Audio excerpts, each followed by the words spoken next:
Bismillahirrahmanirrahim. Assalamualaikum warahmatullahi wabarakatuh. Selamat pagi, selamat siang, selamat sore, selamat malam Bapak Muhammad Ali Musafak, Magister Agama, serta teman-teman semua.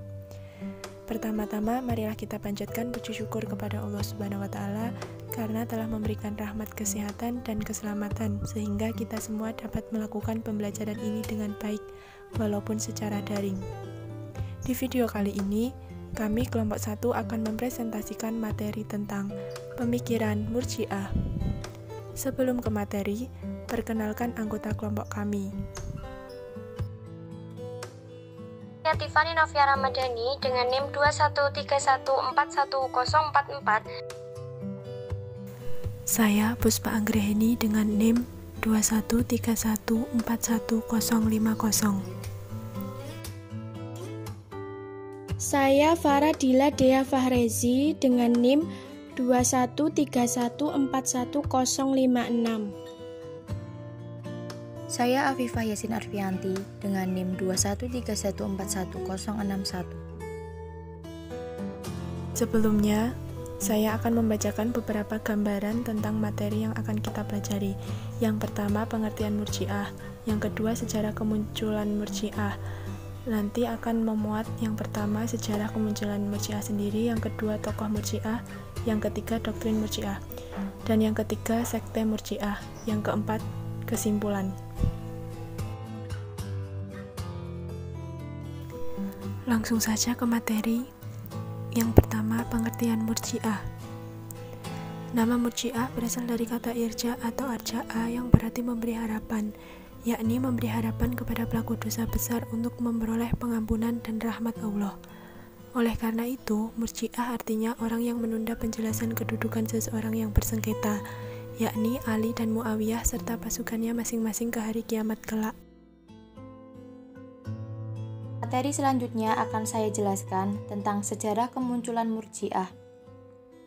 Munculnya Murji'ah dilatar belakangi oleh persoalan politik, yaitu tentang kekhalifahan yang terbagi dalam dua kelompok, yaitu kelompok Ali bin Abi Thalib dan Muawiyah bin Abi Sofyan. Aliran ini muncul di Damaskus pada akhir abad Hijriyah. Murji'ah merupakan kelompok atau aliran yang tetap berada dalam barisan Ali bin Abi Thalib. Berkembangnya Murji'ah adalah munculnya gagasan irja atau arja'a yang merupakan doktrin Murji'ah, yang muncul pertama kali sebagai gerakan politik yang diperlihatkan oleh cucu Ali bin Abi Thalib, yaitu Al-Hasan bin Muhammad Al-Hanafiyah. Kaum Murji'ah ditimbulkan oleh persoalan politik sama halnya dengan kaum Khawarij. Tegasnya persoalan khalifah yang membawa perpecahan di kalangan umat Islam setelah terbunuhnya Utsman bin Affan. Seperti telah dibahas, kaum Khawarij pada mulanya adalah penyokong Ali, tetapi kemudian menjadi musuhnya. Karena adanya perlawanan ini, kelompok yang setia pada Ali bertambah keras dan kuat membelanya dan merupakan satu golongan lain yang disebut Syiah. Akan tetapi, mereka sama-sama menantang kekuasaan Bani Umayyah, tetapi dengan motif yang berbeda. Selanjutnya tentang tokoh Murji'ah. Orang yang pertama kali mengenalkan sekte Murji'ah adalah Ghailan ad-Dimashqi yang berasal dari kota Damaskus, yang ayahnya pernah bekerja pada Khalifah Utsman bin Affan.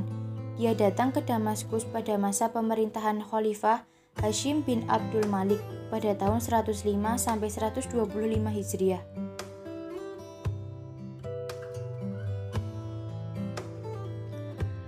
Di sini saya akan menjelaskan doktrin-doktrin Murji'ah.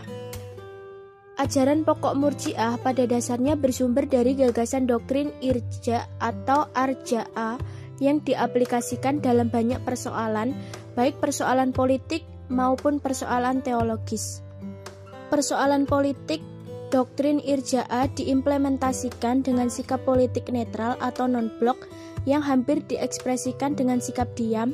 Itulah sebabnya kelompok Murji'ah dikenal pula sebagai Dakweiyetisisi atau kelompok bungkam Rosihan 2000.258. Persoalan teologis. Doktrin irja dikembangkan Murji'ah ketika menanggapi persoalan-persoalan teologis yang muncul saat itu pada perkembangan berikutnya. Persoalan-persoalan yang ditanggapi menjadi semakin kompleks sehingga mencakup iman, kufur, dosa besar, dan ringan.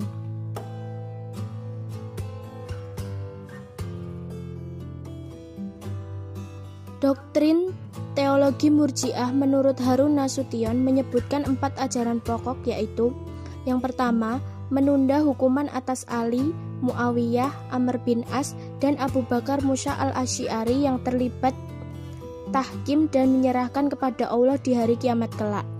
Yang kedua, menyerahkan keputusan kepada Allah atas orang muslim yang berdosa besar. Yang ketiga, meletakkan pentingnya iman daripada amal. Yang terakhir, memperbaiki pengharapan kepada muslim yang berdosa besar untuk memperoleh ampunan dan rahmat Allah.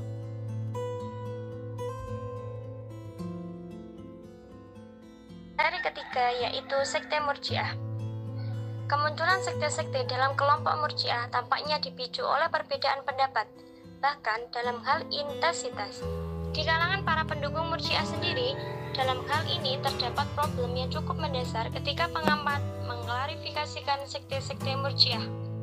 Kesulitannya antara lain adalah ada beberapa tokoh aliran pemikiran tertentu yang diklaim oleh seorang pengamat sebagai pengikut Murji'ah, tetapi tidak diklaim oleh pengikut lain. Siapakah saja tokoh itu? Masli bin Atta, tokoh aliran Mu'tazilah, dan Abu Hanifah dari Ahlus Sunnah. Oleh karena itu, Syah Rastanis seperti dikutip oleh Watt dalam Rosihan 2000.260. Muhammad Imroh menyebut 12 sekte Murji'ah, yaitu 1. Al-Jahmiyah, pengikut Jaham bin Ahofwan. Yang kedua, As-Salihiyah, pengikut Abu Musa As-Salahi. Yang ketiga, Al-Yunusiyah, pengikut Yunus As-Samri. Yang keempat, As-Samariyah, pengikut Abu Samar dan Yunus. Yang kelima, As-Syubaniyah, pengikut Abu Syuban. Yang keenam, Al-Ghailaniyah, pengikut Abu Marwan Al-Ghailani bin Marwan Ad-Dimishqi. Yang ketujuh, An-Najriyah, pengikut Al-Husain bin Muhammad bin Syahbib. Yang kedelapan, Al-Hanifiyah, pengikut Abu Hanifah An-Nu'man.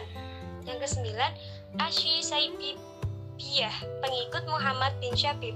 Yang kesepuluh, Al-Mu'aziyah, pengikut Mu'ad At-Taumi. Yang kesebelas, Al-Murisiyah, pengikut Basar Al-Murisi. Yang ke-12, Al-Karimiyah, pengikut Muhammad bin Karam As-Sijistani.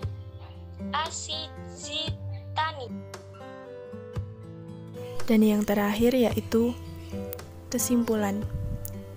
Golongan Murji'ah berpendapat bahwa yang terpenting dalam kehidupan beragama adalah aspek iman dan kemudian amal.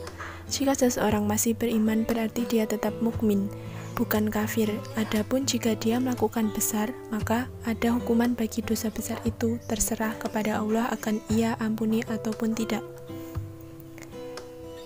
Terima kasih. Sekian presentasi atau pemaparan materi dari kelompok kami. Apabila ada kelebihan maupun kesalahan, mohon dimaafkan. Wassalamualaikum warahmatullahi wabarakatuh.